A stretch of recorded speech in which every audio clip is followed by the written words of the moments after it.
Yo, what's good, everyone? Welcome back to the Mayo Media Network. My name's Griffin Swanson, and today I'm going to be breaking down the Thursday night football game between the Tennessee Titans and the San Francisco 49ers. I got a couple of prize picks here that I like for this Thursday night game, and then we're going to dive into my spreadsheet breaking down that DraftKings Showdown slate. But before we do that, if you could like this video and subscribe to the channel, I would greatly appreciate that. We are getting towards the tail end of the NFL regular season, but we're going to have content to close out those last 3 weeks, and then we'll have content out to cover those NFL playoffs as well, so make sure you don't miss out on any of that. And again, for you podcast people, you can always head over to the Apple Pods or Spotify and find the content there. And while you're over there, don't be afraid to leave a 5-star review. With that said, let's go ahead and dive into this Thursday night game, kicking it off with a couple of prize picks that I like. All right, so I'm over on the PrizePicks.com website here now, and for starters, if you have not signed up for PrizePicks yet, and you are interested in doing so, we got a promo code that you could take advantage of, which is MMN, that stands for Mayo Media Network. If you use that promo code, you can get all the way up to a $100 match deposit. Now, you don't have to put $100 in.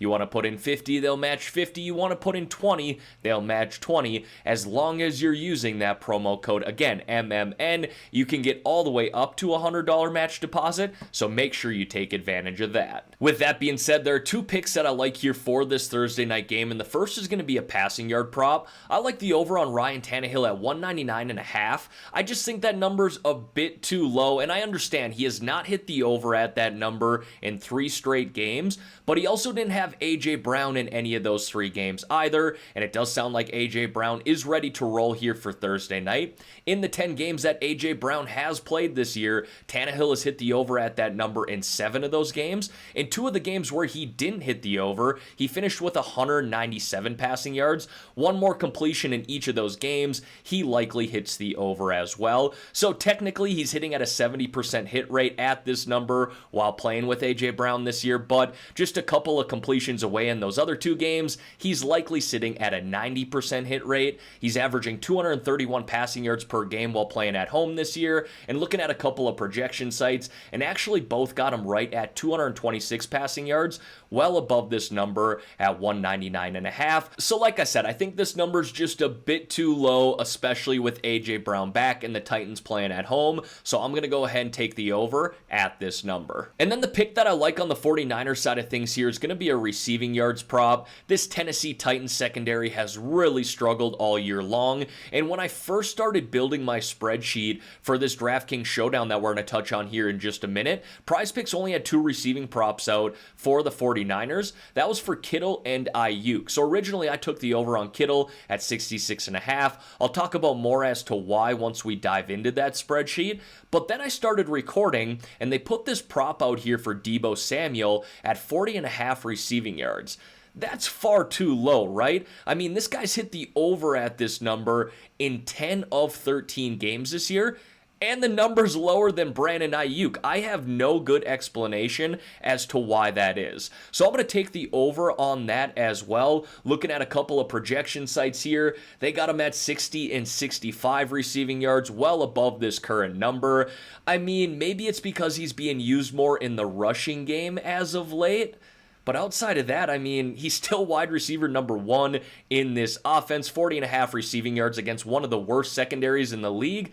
Yeah, sign me up for that. So to recap here, I'm going to take the over on Deebo Samuel at 40.5 receiving yards and take the over on Ryan Tannehill at 199.5 passing yards. We can approach this 2 different ways, the flex play or the power play. If you go the power play route, you will need all of your picks to hit, but it does increase the payout. Again, for those of you who have not signed up for PrizePicks yet, and if you are interested in doing so, make sure you take advantage of that promo code MMN. Again, that stands for Mayo Media Network, and you can get all the way up to a $100 match deposit. All right, so now it's time to dive into this spreadsheet here and break down that DraftKings Showdown slate. As always, we'll start in the top left-hand corner with those Vegas odds. You can see the 49ers are favored to win here on the road, sitting sitting on a money line of minus 170. They're also 3.5-point favorites. And then we got an over-under there of 44 points. Not really projecting to be a shootout, but maybe the potential is there. Got these showdown stats from 2020 as well listed behind me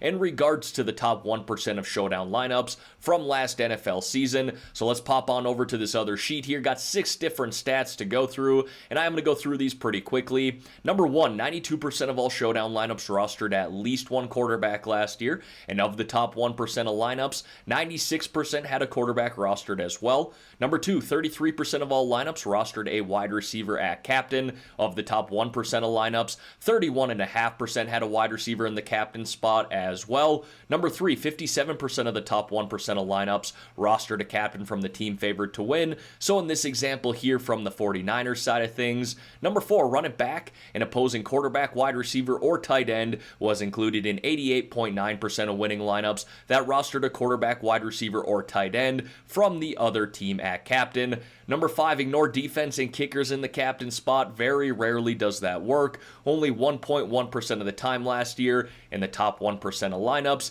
And number 6, do not play more than 2 kickers or defenses in the same lineup. Usually one is fine. With all that said, now it's time to dive into some of my favorite DraftKings plays here, kicking it off with the captains, and as always, going to list out a captain from both sides of this game. Starting on the 49ers side of things here, I'm going to roll with George Kittle. By all means, you could put in Deebo Samuel here, and if you're looking to get a little more contrarian on the 49ers side of things, I would do that with Brandon Ayuk and or Jeff Wilson, but Kittle's been playing like a maniac as of late. In fact, his 425 receiving yards over the past 3 games is tied for the most ever by a tight end in NFL history.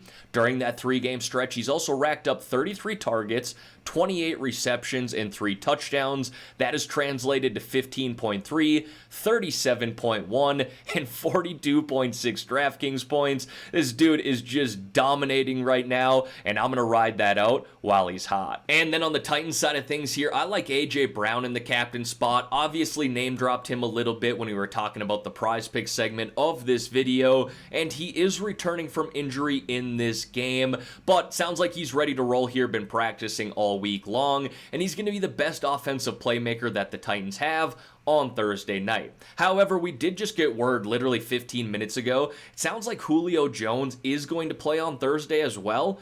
I didn't foresee that happening after he left on Sunday with a hamstring injury, but it sounds like he is going to give it a go. I'm not really worried about that from an A.J. Brown perspective. If anything, it probably opens up that secondary even a little bit more. Brown should still be a target monster for Tannehill on Thursday night. In the 10 healthy games that A.J. Brown has played this year, he leads the team with a 26% target share and leads the team in air yards as well, pretty significantly at 42.5%. This is a guy who's got deep threat ability and 30-plus DraftKings point upside as well, which is the ceiling that you're looking for when it comes to your captain. Now, moving on down here to my favorite flex plays. First guy I got there is Deebo Samuel of the 49ers, and as I mentioned earlier, by all means, you could put Deebo in the captain spot as well. This guy's got 30-plus DraftKings point upside just like George Kittle. In fact, Deebo has scored 10-plus DraftKings points in every single game this year. That's a pretty phenomenal stat in itself. He scored 7 rushing touchdowns and 5 reception touchdowns, 12 total, basically being involved in all aspects of this 49ers offense. In fact, he scored a rushing touchdown in 5 straight games. And like I said earlier, this Tennessee secondary has struggled all year long, allowing 41.6 DraftKings points per game to opposing wide receivers, the second most in the NFL. So Deebo's got a good matchup here, to say the least. Whether he be involved in the rushing game or passing game, he's going to be on the field a lot and probably has one of the highest ceilings. In fact, he does have one of the highest ceilings of any player here on Thursday night. So like I said, put him in the captain spot, put him in the flex spot. He's in play either way. I then got both quarterbacks listed there, Jimmy G and Ryan Tannehill. Now, I think we would all be in agreement that neither one of these guys are in the upper echelon of quarterback talent in the NFL, but being that this is a showdown slate, both of these guys are certainly in play. If you've watched my videos in the past year regarding these showdowns, I always resort back to stat number 1 here from 2020. Of the top 1% of lineups last year, 96% had a quarterback rostered. So more than likely, likely we'll need one of these guys in our lineup come Thursday night as well. But again, neither one of these guys are elite by any means. Garoppolo does have a good matchup here. Kind of mentioned this a couple of times already. This Tennessee Titans secondary has struggled all year long. And per Pro Football Focus, PFF, the 49ers offensive line has an 18% matchup advantage over the Tennessee defensive line on Thursday night. So Jimmy G should be pretty comfortable throwing to all of his receivers. Kittle, Samuel, Ayuk, some solid talent there as well. So I certainly don't mind him. We then got Ryan Tannehill here of the Titans, who has been an inefficient passer all year long. He's got 14 passing touchdowns, but he's also got 14 interceptions, and he's only thrown for multiple touchdowns in 2 games this year. That is concerning. However, he has kind of salvaged his season with his rushing upside, which has been solid, and he scored 7 rushing touchdowns. So you probably will need that out of him on Thursday night. Obviously getting A.J. Brown back and what it sounds to be Julio Jones, that obviously gives him a little extra boost. But again, I always revert back to this stat from last year of the top 1% of showdown lineups. 96% had a quarterback rostered. So again, probably going to need one of these guys here on Thursday night, unless you want to get really contrarian and be a part of that 4% that doesn't roster a quarterback. Next, I got Brandon Ayuk there of the 49ers, wide receiver number 2 in this offense, pass catcher number 3, behind Debo and Kittle. He has been more of a boom or bust player this year, but has been a lot more efficient and playing more in general the second half of the season. He's a full-time player now, and he's actually returning punts as well. So that's a little extra incentive, especially on a showdown slate like this. You're looking for any little extra advantage you can give your players in lineup. Returning punts will do that. He has that 20-plus DraftKings point upside that you're really looking for. I mentioned earlier, you could probably put him in the captain spot as more of a contrarian play, especially at a price tag like this at $8,000.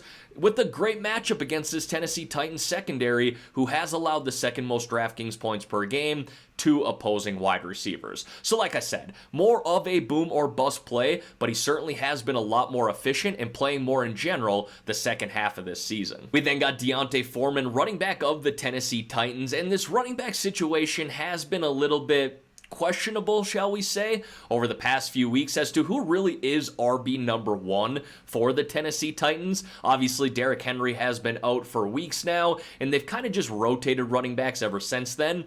But Foreman kind of locked down RB1 duties at least last week. He had 22 carries and 3 targets, 25 total opportunities. Certainly suggests that he's RB number 1, and he's actually hit 14 plus DraftKings points in 3 straight weeks. But if you go look at the snap count, him, Hilliard, McNichols, they're all very similar, so I don't love that necessarily, but in terms of actual opportunity, Foreman took over that, at least as of last week. Now, when I first started building this spreadsheet here, I was under the impression that Julio Jones was not going to play, but now it sounds like he is going to give it a shot.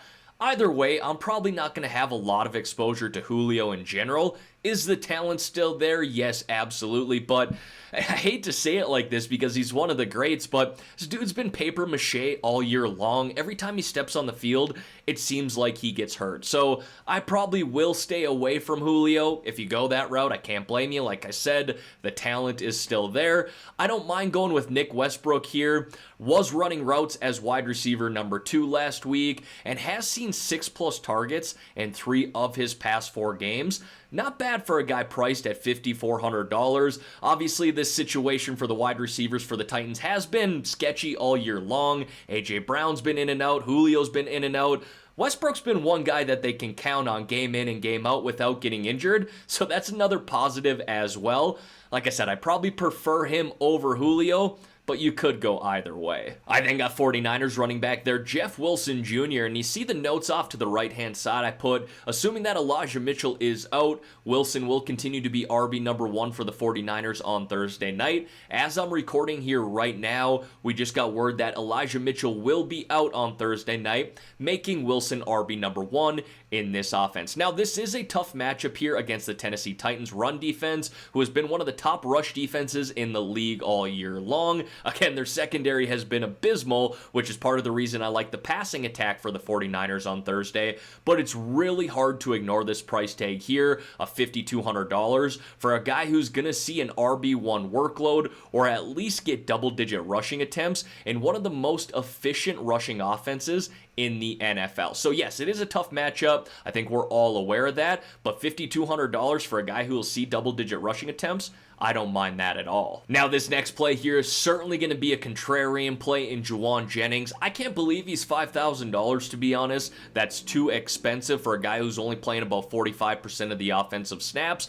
But considering he is this expensive, we can likely get him at low ownership as well. Wide receiver number 3, pass catcher number 4 in this 49ers offense, who has seen 5+ targets in back-to-back games, so that is encouraging. He also has 2 touchdowns in his last 4 games as well, so there's certainly some touchdown upside with him. Again, another boom or bust play here, but these Titans slot cornerbacks have been really bad this year as well, where you'll see Jennings play out of. So again, a low ownership contrarian play here that's probably too expensive at $5,000, but we're always looking for unique ways to kind of build our showdown lineups. I think rostering Juwan Jennings is one way to do that. And then to wrap up the spreadsheet there, I got Dontrell Hilliard, another Tennessee Titans running back. Like I said, a lot of question marks about this backfield, really ever since Derrick Henry got injured. We saw Adrian Peterson back there a couple of games, but what I think we saw last game was Foreman kind of set himself apart as RB number 1. Hilliard is playing as RB number 2,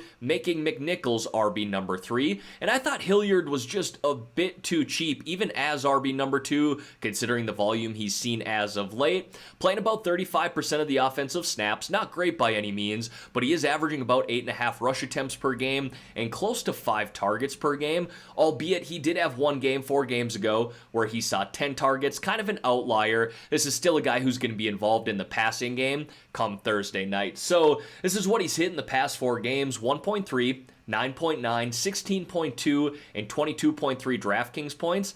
Not bad numbers there, especially for a guy priced at $2,800. All right, everyone, that is going to wrap up this video here for today. As always, thank you all for taking the time out of your day to watch the content here on this channel. If you could like this video and subscribe to the channel, I would greatly appreciate that. Like I said, the Mayo Media Network will have football content coming out to close out the NFL regular season, as well as content out for those NFL playoffs, so make sure you don't miss out on any of that. And again, for those of you who want to sign up for PrizePicks, make sure you take advantage of that promo code MMN so you can get all the way up to a $100 match deposit. But let's enjoy this Thursday night game here, folks. Let's win a little money as well.